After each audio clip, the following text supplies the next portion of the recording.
सीएसआरटी के एक प्रोफेसर के खिलाफ केस हुआ है। इस पर प्रोटेस्ट हो चुके हैं, सिग्नेचर कैंपेन हो चुका है, इस पर यूनिवर्सिटी स्ट्राइक हो चुकी है, इस पर क्लास कैंपेन चल चुके हैं। अब इस केस पर क्या ही कहा जा सकता है। जब JNU-SU बात करने जाता है तो उनसे कहा जाता है कि GS कैश वर्डिक्ट पर वोटिंग कराई जाएगी, एक खाप पंचायत बिठाई जाएगी जो हाथ उठा के डिसाइड करेगी कि क्या सेक्सुअल हैरेसमेंट हुआ था या फिर नहीं हुआ था। ऐसे GS कैश के वर्डिक्ट को अंडरमाइन किया जाता है। GS कैश जो एक बहुत डेमोक्रेटिक बॉडी है, जिसमें स्टूडेंट्स का रिप्रेजेंटेशन है, कर्मचारियों का रिप्रेजेंटेशन है, टीचर्स का रिप्रेजेंटेशन है, इस बॉडी को, इसके वर्डिक्ट को अंडरमाइन किया जाता है ये कहकर के हम इस पर कमेटी बिठाएंगे। जैसा कि स्टूडेंट कम्युनिटी ने बार बार कहा है, हम ऐसी किसी भी वोट को या किसी भी ऐसी कमेटी को जो GS कैश के वर्डिक्ट को अंडरमाइन करता हो, रिजेक्ट करते हैं। हम ऐसे किसी भी मेजर को हम होते हुए नहीं देख सकते हैं और हम इसको रेजिस्ट करेंगे। इन केसेस पर क्या ही कहा जा सकता है। 16 दिसंबर की जब घटना हुई थी उसमें बहुत सारे लोगों ने ये कहा कि ये तो ड्राइवर हैं, अनपढ़ लोग हैं, इन्हें पता नहीं होता, ये लोग सेक्सुअल हैरेसमेंट करते हैं, ये लोग कहीं और से आते हैं, एक कल्चरल डिफरेंस होता है, यहाँ पे लड़कियों को अलग तरह के कपड़े पहनकर देखते हैं तो इनमें अलग अलग तरह की भावना जगती है। ऐसी बातें कही गई। अब अगर इस बात को मान भी लिया जाए तो JNU के अंदर जो एक टॉप के प्रोफेसर हैं, जो डीन की पोजीशन पर बैठने के लायक हैं, जो CSRT के इतने बड़े प्रोफेसर हैं, इतने फेमस प्रोफेसर हैं, जिनके पक्ष में लोग ये तो कह रहे हैं कि सेक्सुअल हैरेसमेंट गलत है, लेकिन उनके एकेडमिक क्रेडेंशियल्स के साथ लोग खड़े हुए हैं। लोग कहते हैं कि नहीं, ये बहुत अच्छे प्रोफेसर है, लेकिन सेक्सुअल हैरेसमेंट का चार्ज है इनके खिलाफ, ये बहुत दुख की बात है। ऐसे लोग जिनके एकेडमिक क्रेडेंशियल्स पे कोई सवाल नहीं है, जिनकी समझदारी पे कोई सवाल नहीं है, जिनके एक्सपोजर पर कोई सवाल नहीं है, कि ऐसा नहीं है वो पहले किसी गांव में थे जहां से वो उठ के आए, उन्होंने पहले लड़की को स्कर्ट में नहीं देखा होगा, उन्होंने पहले लड़की को पढ़ते हुए नहीं देखा होगा, ऐसा कोई इशू नहीं है। इनकी सेंसिटाइजेशन कौन करेगा? बाकी लोगों के लिए तो आप कह सकते हैं कि ये लोग अनपढ़ हैं, कल्चरल डिफरेंस है। जुवेनाइल्स में आप कह सकते हैं कि ये जुवेनाइल जो है ये इनकी समझ नहीं होती है, या आप BA के अंदर जब वो घटना हुई थी 31 जुलाई की, तब आप कह सकते हैं कि ये लोग एक पर्टिकुलर बैकग्राउंड से आते हैं, एक पर्टिकुलर एज से आते हैं। लेकिन इन लोगों को किसी एजुकेशन की, किसी एडवोकेसी की, किसी सेंसिटाइजेशन की जरूरत है क्या? इतने बड़े प्रोफेसर्स की, क्या जो ये सारी लॉबी बन गई है EC की, VC की, क्या इन लोगों को ये नहीं पता कि जेंडर जस्टिस कैसे इंश्योर की जाती है? जेंडर जस्टिस आप कैसे इंश्योर करते हैं?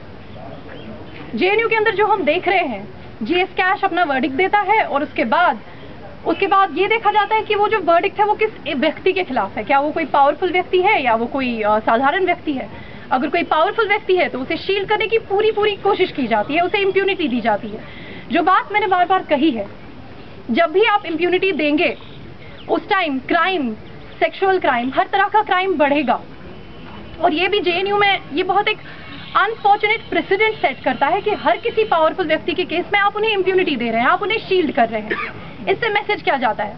मेरे से पहले भी कॉमरेड बोल के गए हैं कि इससे यही मैसेज जाता है कि आप सेक्सुअल हैरेसमेंट कीजिए, आप पे कोई कार्रवाई नहीं होगी, आपके खिलाफ कुछ भी नहीं किया जा सकता अगर आप पावरफुल है, अगर आप उस लॉबी में हैं, जिस लॉबी में ये प्रमोशन, EC VC बनाने का बिजनेस, डीन बनाने का बिजनेस, जो ये सब कुछ चलता है, इस लॉबी के अंदर आपको कोई टच नहीं कर सकता।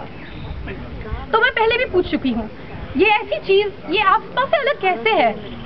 आफ्ता जिसके ऊपर इतना हम लोगों का खून खोलता है, जिसके ऊपर हम प्रोटेस्ट करते हैं, जिसके ऊपर हम सड़कों पर उतरते हैं, ये उससे अलग कैसे है? फिर क्या फर्क रह जाएगा एक मिलिट्री रेजीम के बीच में, जो लोगों को सप्रेस करता है, जो रेप को, जो सेक्सुअल हैरेसमेंट को as a tool of operation and occupation use करता है, और JNU जैसे प्रोग्रेसिव कैंपस में, जो एक प्रोक्लेम्ड प्रोग्रेसिव कैंपस है इस देश का, सबसे प्रोग्रेसिव कैंपस जिसको कहा जाता है इस देश का, इसमें फर्क क्या है? ये हम लगातार देखते आए हैं कि CSRT का केस ये कोई आइसोलेटेड केस नहीं है। लगातार एडमिनिस्ट्रेशन का यही रवैया है, हर केस में जहां पे भी कोई पावरफुल व्यक्ति इन्वॉल्व हो वहां पे ऐसा ही होता है।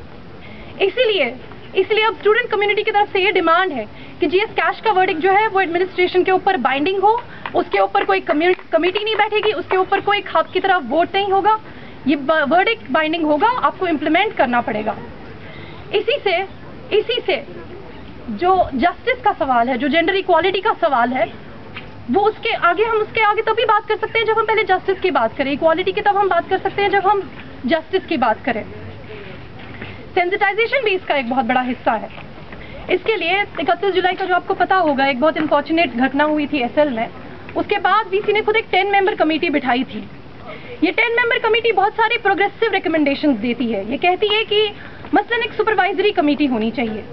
आपको पता होगा साथियों कि जो गाइड के साथ, जो आपका रिसर्च गाइड का जो एक स्टूडेंट के साथ रिलेशन होता है वो बहुत डायरेक्ट होता है। तो आप जिस टाइम पे अपने गाइड के खिलाफ केस कर देते हैं सेक्सुअल हैरेसमेंट का, वो रिलेशन उसके आगे कंटिन्यू नहीं हो सकता है। ये कोई इस बात को और ज्यादा एम्फसाइज करने की जरूरत ही नहीं है, हम सब समझते हैं कि वो रिलेशन उसके बाद कंटिन्यू नहीं कर सकता है। आपको उसी टाइम एक नया गाइड अपॉइंट करना चाहिए। ये एक उस 10 मेंबर कमेटी की रिकमेंडेशन थी कि एक सुपरवाइजरी कमेटी दी जाए जिसमें ये हो कि जब भी कोई स्टूडेंट अपने प्रोफेसर के खिलाफ, अपने रिसर्च गाइड के खिलाफ केस करे, सबसे पहली चीज जो आप करेंगे उसका गाइड चेंज कर दिया जाए। क्यों? इसके पीछे लॉजिक क्या है? लॉजिक ये है कि कंप्लेनेंट की विक्टिमाइजेशन ना हो, कंप्लेनेंट अपना पीएचडी करता रहे, कंप्लेनेंट की पढ़ाई डिस्टर्ब ना हो। सीएसआरडी केस में आपने क्या देखा? उसमें लड़की जो है वो 1 साल से बोल रही है कि मेरा गाइड चेंज कर दीजिए, मेरा पूरा सेंटर मेरे खिलाफ बायस्ड है, मुझे दूसरे सेंटर से गाइड दीजिए। उन्हें गाइड नहीं मिल रहा। उससे होता क्या है कि आपको खुद ही कंप्लेन करने की ही आपको खुद ही पनिशमेंट मिल जाती है। पनिशमेंट ऑफेंडर को नहीं मिलती, पनिशमेंट विक्टिम को मिलती है, पनिशमेंट जो सर्वाइवर है, जो कंप्लेनेंट है, उसको मिलती है। ये होता है इससे। ये सुपरवाइजरी कमेटी नहीं दी गई। और भी कुछ रिकमेंडेशन थी, जैसे ये कहा गया था कि जीएस कैश का एक्सपेंशन हो। जीएस कैश में आपको पता होगा अभी 32 पेंडिंग केसेस हैं। ये 32 पेंडिंग केसेस हैंडल कौन करते हैं? एक 15 मेंबर की बॉडी, जिसमें टीचर्स भी हैं, कर्मचारी, एडमिनिस्ट्रेशन, स्टूडेंट्स सब हैं।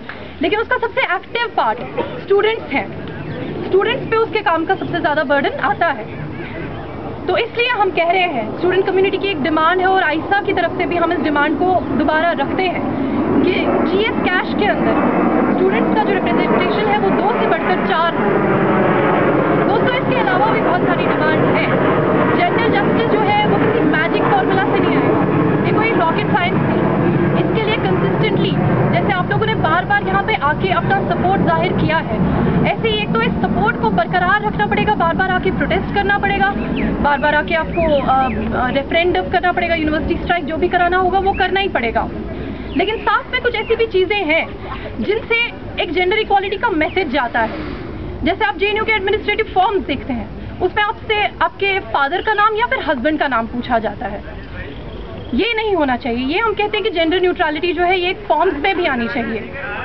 इसके अलावा भी बहुत सारी डिमांड्स हैं साथियों, लेकिन अभी मैं अपनी बात को ये कहकर खत्म करूंगी कि कल जो एक रेफरेंडम हो रहा है इस इशू पर, वैसे तो ये कोई सवाल है नहीं कि क्या किसी सेक्सुअल हैरेसमेंट अक्यूज को प्रमोशन मिलनी चाहिए एक ऐसे पोस्ट में, जो डीन का पोस्ट है, जो आपको डायरेक्टली ईसी में बिठा देता है, यानी आप खुद ही उसके जज भी बन जाते हैं केस के।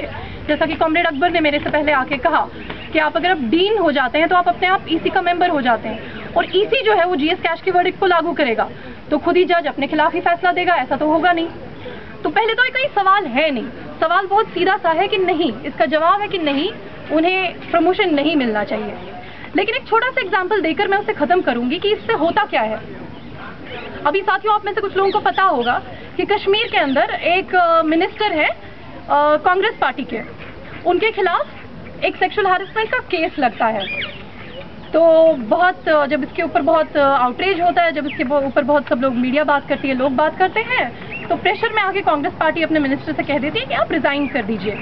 वो रिजाइन तो कर देते हैं, लेकिन वो एमएलए फिर भी रहते हैं। और इसके चलते होता क्या है, जो ये पूरी इन्वेस्टिगेशन है, पूरी इन्वेस्टिगेशन को जेपरडाइज किया जाता है। कैसे? जो इन्वेस्टिगेटिंग ऑफिसर है, सबसे पहले उसको उठा के ट्रांसफर किया जाता है। ऐसी चीजें होती हैं। ये एक बहुत छोटा सा एग्जाम्पल है। ये वैसे तो मुझे नहीं लगता कि जेएनयू कम्युनिटी में किसी को बताने की जरूरत पड़नी चाहिए, लेकिन अब जैसे इतने कॉमन सेंसिकल क्वेश्चंस पर भी हमें रेफरेंडम करवाने की जरूरत पड़ती है, हमें प्रोटेस्ट करने की जरूरत पड़ती है कि सेक्सुअल हैरेसमेंट को आप सजा दीजिए। ये बात बहुत अनफॉर्चुनेट है, और इसलिए आप सब लोगों का सपोर्ट मांगते हुए कल के रेफरेंडम में आप हिस्सा लीजिए और उसे सक्सेसफुल बनाइए, और उसमें स्टूडेंट्स के पक्ष पे वोट कीजिए। मेरा आपसे यहाँ पे यही कहना है। लेकिन जेंडर जस्टिस की जो लड़ाई है यहाँ पे ना ही खत्म होती है ना ही शुरू होती है। जेंडर जस्टिस की लड़ाई एक कंटिन्यूड लड़ाई है, जिसमें हमेशा हम लोग साथ में रहे हैं और साथ में चल के इसे लड़ना है। इतना ही